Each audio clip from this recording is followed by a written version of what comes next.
আমরা এবার সরাসরি আমাদের সাথে যুক্ত হয়েছেন শ্যামনগরের একেবারে নীলডুমুরে বুড়িগোয়ালিনী ঘাট থেকে। সেখান থেকে আমাদের সাথে সরাসরি রয়েছে সহকর্মী শাহরিয়ার অনির্বাণ। শাহরিয়ার অনির্বাণ, গতকাল ঝড়ের পরে আজকেই প্রায় ৮-৯ ঘন্টা পেরিয়ে গেল সকালের পরের থেকে। এখন বোধহয় এটা কি বলা যায় যে সাতক্ষীরায় আশঙ্কা যেটা করা হচ্ছিল তার থেকে ক্ষয়ক্ষতির পরিমাণ বেশ কম?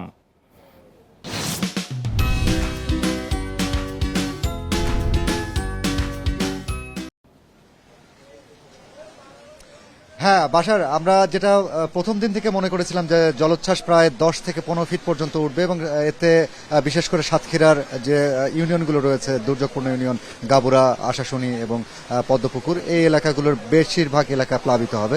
তবে আসার বিষয় যে হচ্ছে ওই পরিমাণে প্লাবিত হয়নি, পানি ঢুকেছে কিছু কিছু জায়গায়। ছোট ছোট যেসব দুর্বল পয়েন্টগুলো ছিল সেই দুর্বল পয়েন্টগুলো থেকে পানি কিছু ঢুকেছে।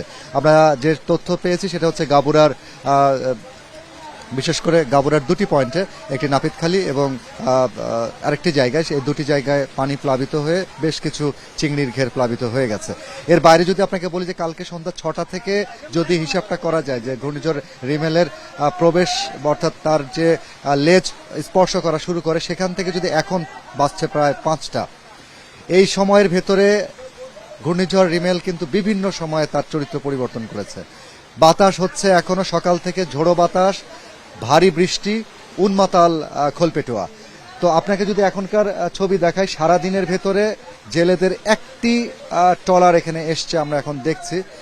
এই ট্রলার এবং এই রোলিং কিছুটা কমেছে, আমরা ঘন্টাখানিক আমরা ধরে দেখলাম, যেটা বিক্ষুব্ধ অবস্থা ছিল পুরো এই খোলপেটুয়া নদী।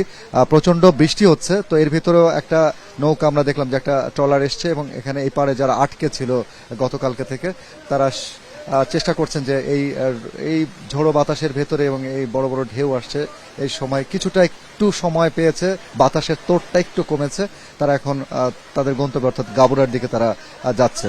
তো এই আমরা আপনি নিশ্চয় দেখতে পাচ্ছেন যে একেবারে ঘাটেই পানির ঢেউ কতখানি দোল খাচ্ছে এবং কতখানি ঝুঁকি নিয়ে তারা এপার থেকে ওপারে যাচ্ছে না। জীবন সংগ্রামও তো একটা বিষয়, কারণ অনেকেই গত পরশুদিনকে তাদের কাজের জন্য এপারে এসেছিল, তারা হয়তো ফিরে যেতে পারেনি। আজকে যদিও সকাল থেকে কোনো খেয়া এখান থেকে বেরোয়নি, এখনো কোনো খেয়া পারাপারের কোনো অনুমতিও দেওয়া হয়নি। একটি জেলেদের একটি ট্রলার এসছে এবং তারা দেখলাম যে ভিতর থেকে বেশ কিছু জায়গায় মাছ তারা তুললো। এখন তারা ফিরে যাবে, ফিরে যাওয়ার পথে কিছু এখানে আটকে পড়া যারা ছিলেন ওপারের, তাদেরকে এখান থেকে নিয়ে যাচ্ছে। এর বাইরে একটা বিষয়, যারা গতকাল রাত্রে দাতিনাখালী সহ আশপাশের বিভিন্ন সাইক্লোন শেল্টারগুলোতে গিয়েছিল, তারা সবাই তো এরই মধ্যে বাড়ি চলে গেছে নাকি? কি খবর সর্বশেষ? আর ক্ষতির যেটি খবর আমরা পাচ্ছি, আমের ক্ষতি হয়েছে বেশ। দেখুন, আমরা হচ্ছে ভোর 6টা, আমরা এখান থেকে যখন 4:30টার সময়, ভোর 4:30টার সময় যখন আমরা বেরিয়ে গেলাম, তখন বিভিন্ন সাইক্লোন সেন্টারগুলোতে আমরা দেখেছি যে তখন পর্যন্ত আশ্রয়ে যারা ছিলেন তারা এখানে ছিলেন।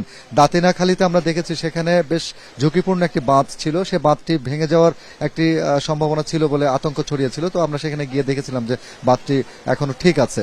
আর সাধারণ মানুষ সকাল 6টা থেকেই শুরু করে তারা এখন তাদের নিজস্ব গন্তব্যে বা নিজস্ব বাড়িতে তারা ফিরে গেছেন। আপনি জানেন যে কেউ বাড়ির ঘরে সহায় সম্পত্তি ছেড়ে কিন্তু কেউ আসতে চায় না, আমরা সাধারণত জানি।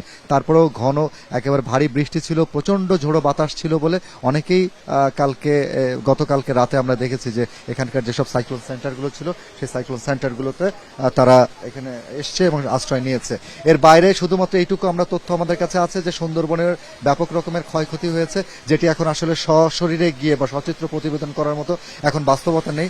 পরিস্থিতি একটু শান্ত হলে পরে, স্বাভাবিক হলে পরে তারপরে আমরা ভিতরে যাব। নিশ্চয়ই বন বিভাগ থেকে এবং মন্ত্রণালয় থেকে হয়তো সামগ্রিক হিসাবটা আসবে। একেবারে সুন্দরবনের একদম পাট থেকে সাতক্ষীরার শ্যামনগরের মুন্সিগঞ্জের নীলডুমুর ঘাট থেকে আমাদের সাথে যুক্ত হয়েছিলেন সহকর্মী শাহরিয়ার অনির্বাণ।